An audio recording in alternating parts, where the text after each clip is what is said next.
Welcome to Globewatch with me, Charles Bune. We are all sitting on a keg of gunpowder.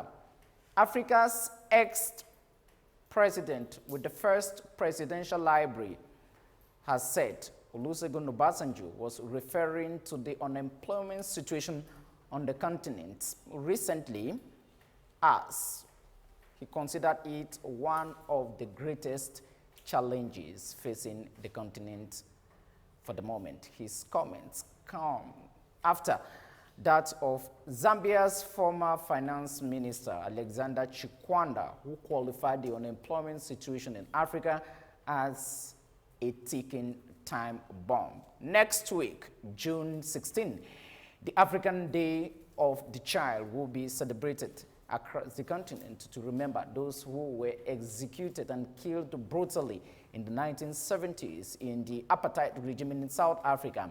And this at a time when the security situation on the continent is being compromised as most terror networks are being manned and managed by young people. How do we get out of that quagmire to build a better continent? My guest today is one of the well-known faces of the African youth advocacy realm.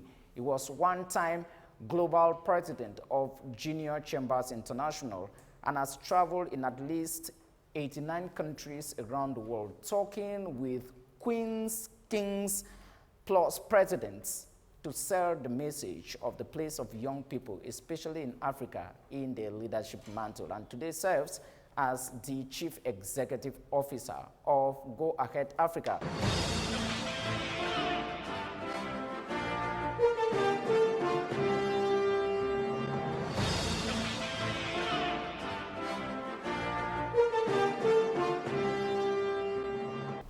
Roland Kwemain, welcome to Globewatch. Thank you, Charles, for this wonderful opportunity given to me to be part of this amazing program. I want to first congratulate you.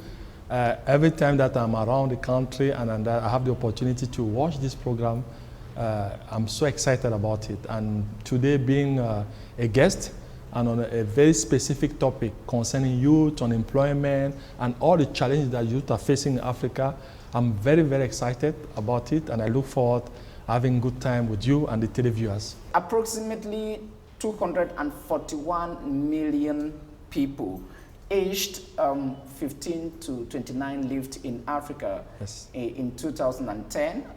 That is according to the U.S.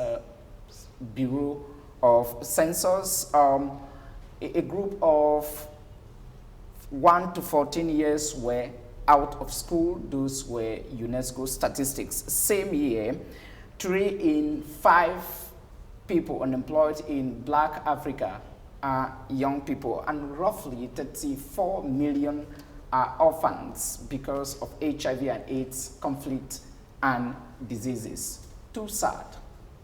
I think you have two types of Africa. You have an Africa where the statistics are sometimes very, very challenging, not to say sad. They have the Africa that I want to see with a lot of hope, aspiration, and also a youthful population. Now, this is what we call the perception. The glass can be half filled or half empty, so it depends on the perception.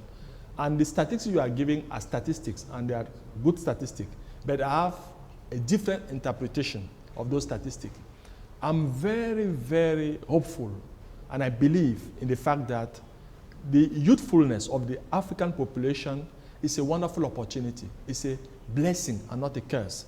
But the biggest challenge that Africa is facing, we all know, is unemployment. But this unemployment, you have two factors. The first reason is the poor leadership. I mean, at all the level, the political level, the corporate level, and even the civil society level. We have not been able to clearly identify what were our priorities in Africa and to really tackle them. Now, the second cause of this unemployment are the young people themselves. I think more and more they have decided to be part of the ABC syndrome.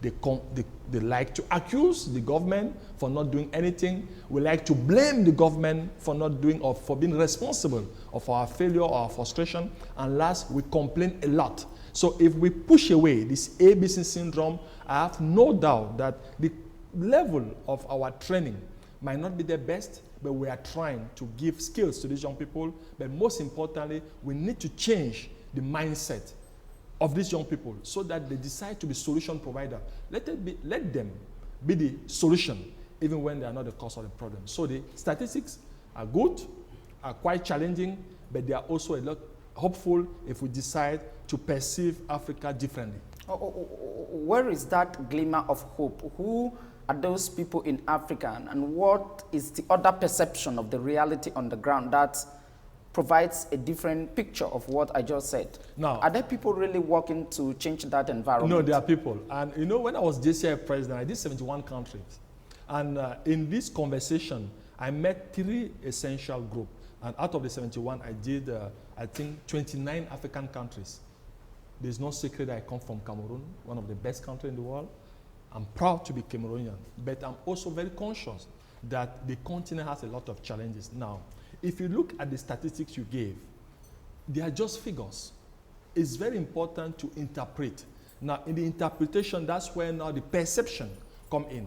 Now, if you look at those who are making things happen in Africa, you look at the corporate world, it's amazing. If you take Nigeria, you take the boss of UBA, you take South African, you take Rwanda, you will see that you have entrepreneurs who are championing change. When I say change, I believe in entrepreneurial change, in transformation, in production.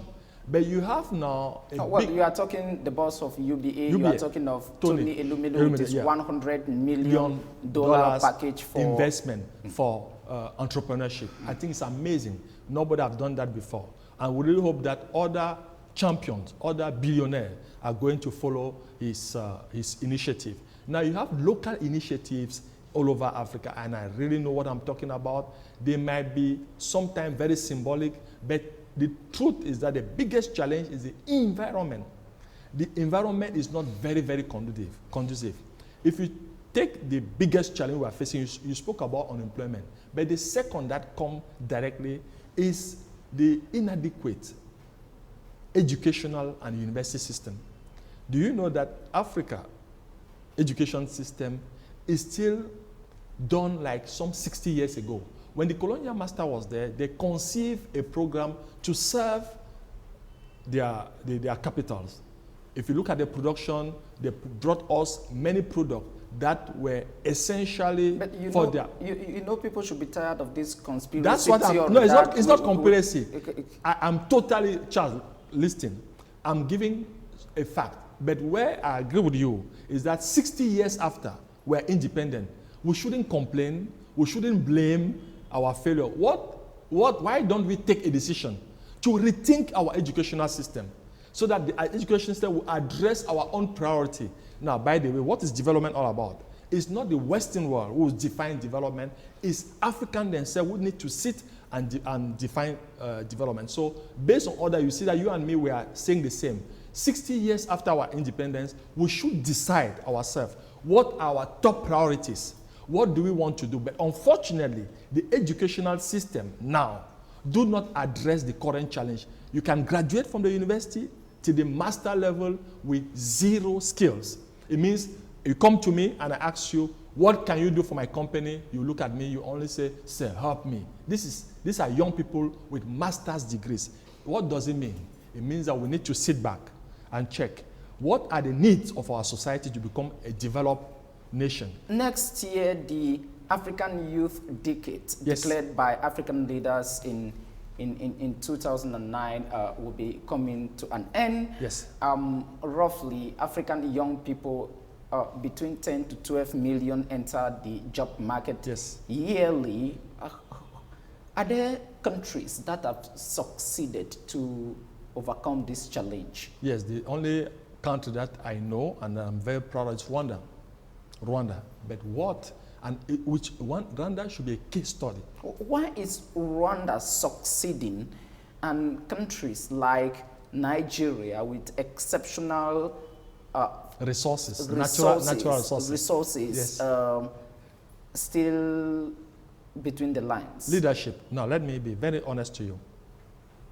President Kagame, that I've personally met, did something amazing.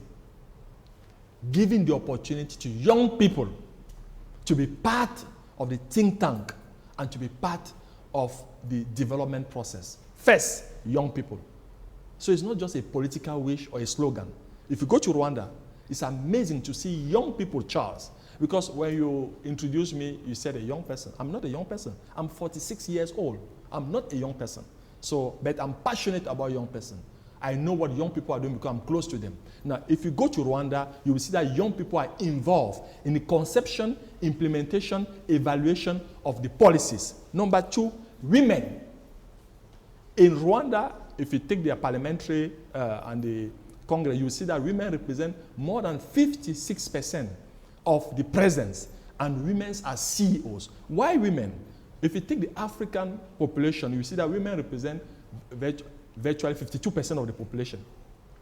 But women don't have enough space and platform in terms of recognition, in terms of celebration. So how can a continent decide, God gave us 2 legs, we have decided to walk on 1 leg. We don't trust and we don't give more responsibilities to women, and we don't work and we don't empower as we need to do young people. That's what Rwanda did. Analyze now, when you take other countries, you will see very well Nigeria with amazing natural resources, but they are still struggling.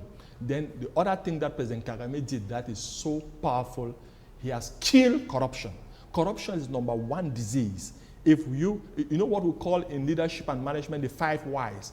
So if we just stay and say, okay, the #1 problem of young people in Africa and the world is unemployment.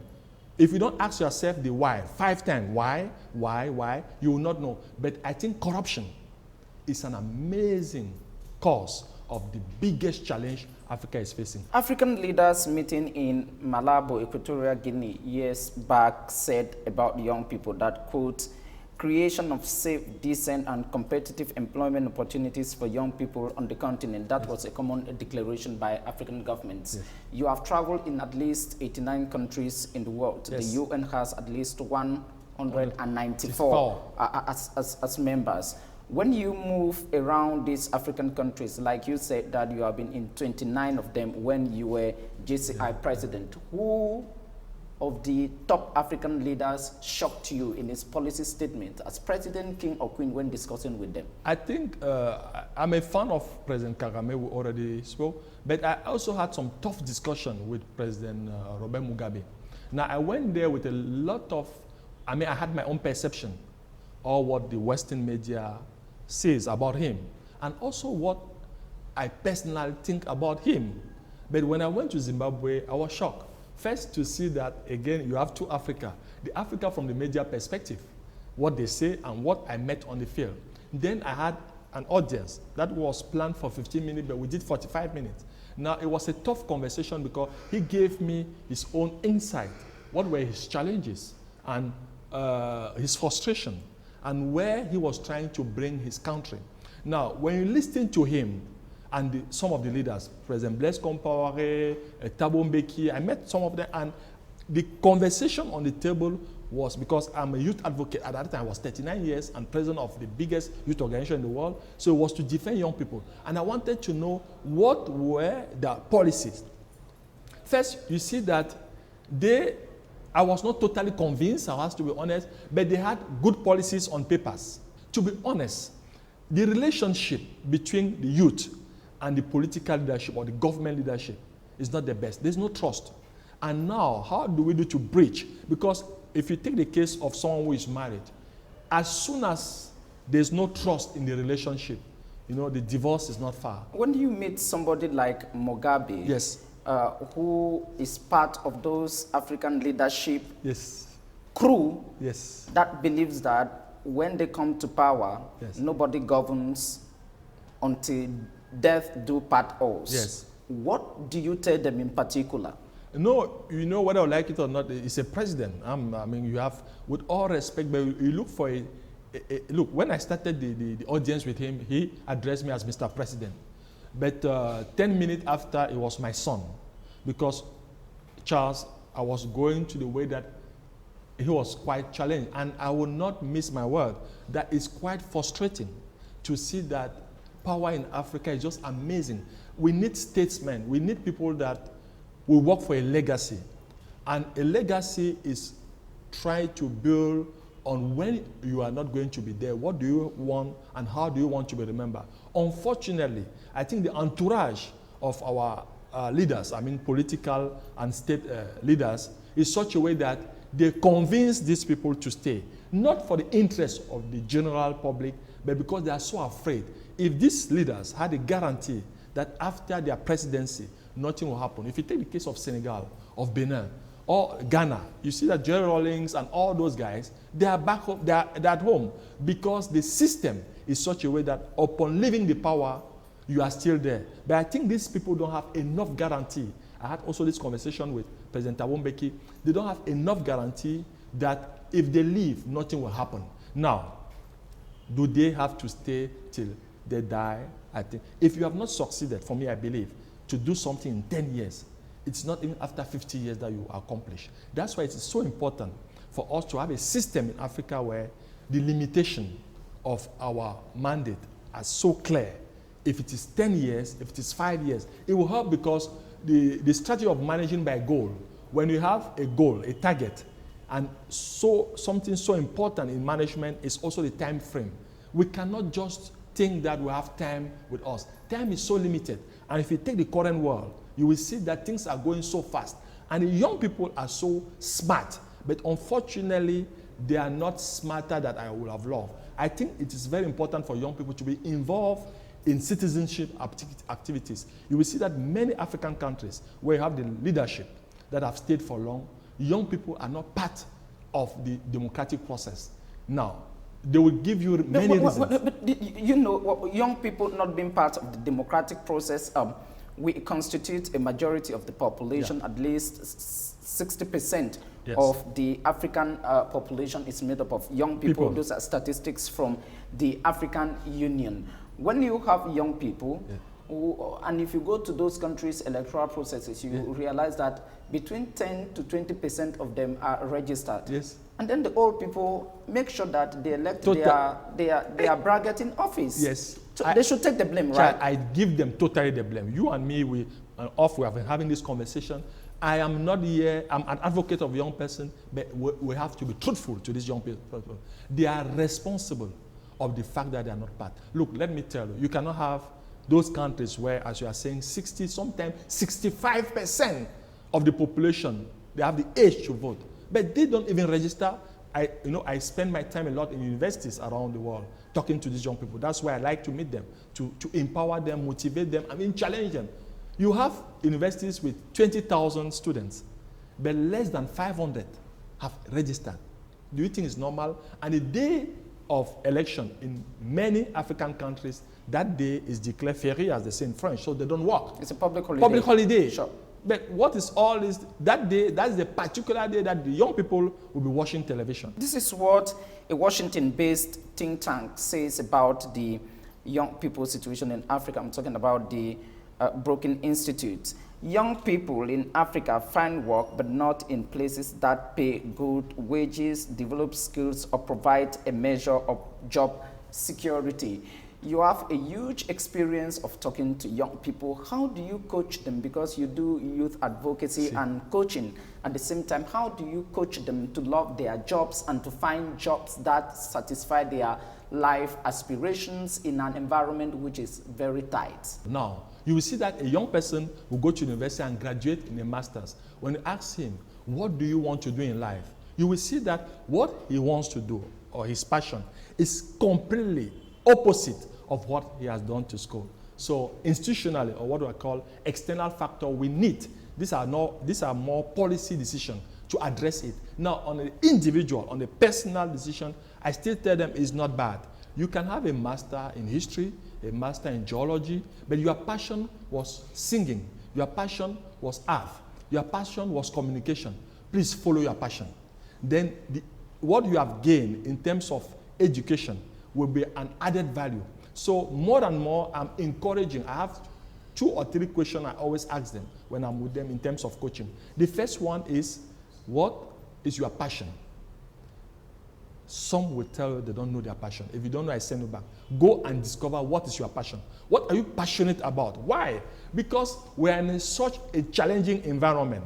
Even you producing this program, it's not easy. If you are not passionate about what you want to do, the next thing you will do is that after a first challenge, what you are going to, you give up and become frustrated. Now you enroll on these criminal activities and all that. So it's very important for these young people to know their passion. The second question I ask them, what are your fear? What are you afraid of? You must know it. As soon as you discover it, then now there are 3 key elements that I give them. If your fear is, for instance, you are afraid to fail. Some people are so afraid of failure. What I try to tell them that failure is the twin brother of success. In the course of your discussion, you just said that young people today, some are involved in criminal activities. Yes. Oxfam in 2007, Oxfam, a British charity, yes. In 2007 published a report that between 1990 and 2005, 23 African countries were involved in armed conflicts, and in the course of that period, they lost some $150 billion in armed conflicts, and this is the same amount of money provided by development aids for the development of the continent in the same period. I just wonder why, if you look at the African security landscape today, most of the terrorist organizations, most of the violence, extremism is controlled by young people. We have not learned a lesson of history of the economic impact of insecurity. Thank you very much. So the second challenge, if I had to classify after unemployment, is terrorism, violence, and all the other form of violence that you can imagine.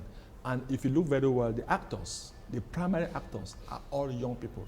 Now, this is to tell our political leadership that young people are capable of amazing things. They are capable of positive, they are capable of negative.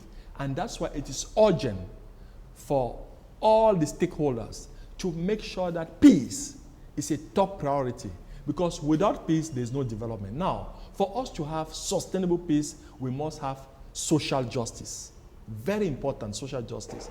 If there's no social justice, then you will see young people, it's so easy to take them and they go to that. I think youth, as President Obasanjo said, is a bomb. And it's a bomb that can be transformed if the leadership really sit with these young people. We sit together and say, hey guys, what do you want us to do? How can we do it together? Let us, and if you look, if we go to the way forward, you see now the digital economy coming to Africa. If you take the case of Boya, where I live, we have what we call the Silicon Mountain. It's an amazing ecosystem where 50 to 60 young graduates of the university have decided to come together.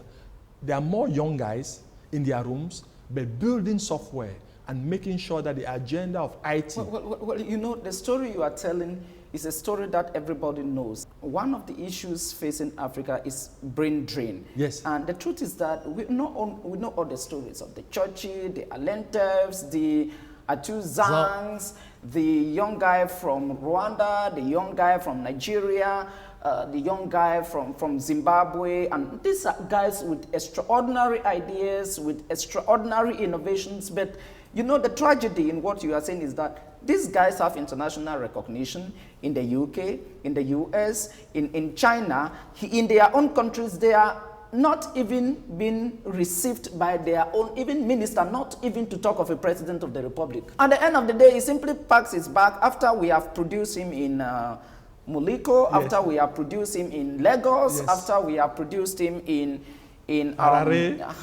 Yes. The next morning is that he gets a plane and goes to the US and he becomes a big guy in NASA, and the country remains deprived of its potential. Honest, the young people you have cited are extremely patriotic. They have decided to be on the continent. And many young people have decided to take ownership of the destiny of this continent. And that's why I say I'm so hopeful about the future of Africa. I can give you hundreds of young people with amazing talent. You know, let us take the case of Charles Yourself. you could have decided to go. I mean, I'm not saying this to flatter you. Your profile and the level of your competency, you can decide to go. So again, but those who are deciding to go, let them know that they have a responsibility in front of humanity and history, because each generation has its challenge, but each generation needs to discover its mission and address it. With me is a speech of the chairperson of the African Union Commission, Musa Faki Mahamad, yes, on May 25 this year to mark the African Day.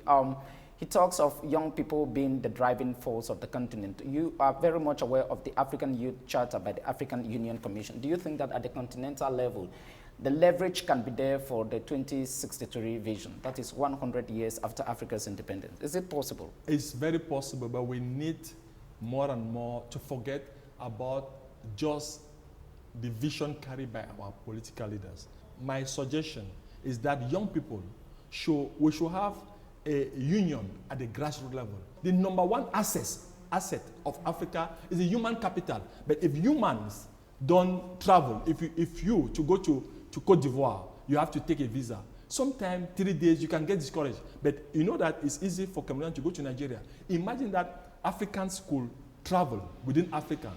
It will create us more than 5 points of development. The Chief Executive Officer of Go Africa, thank you very much indeed for being guest on Globewatch. Thank Charles for the opportunity and all the best for Africa. You are welcome.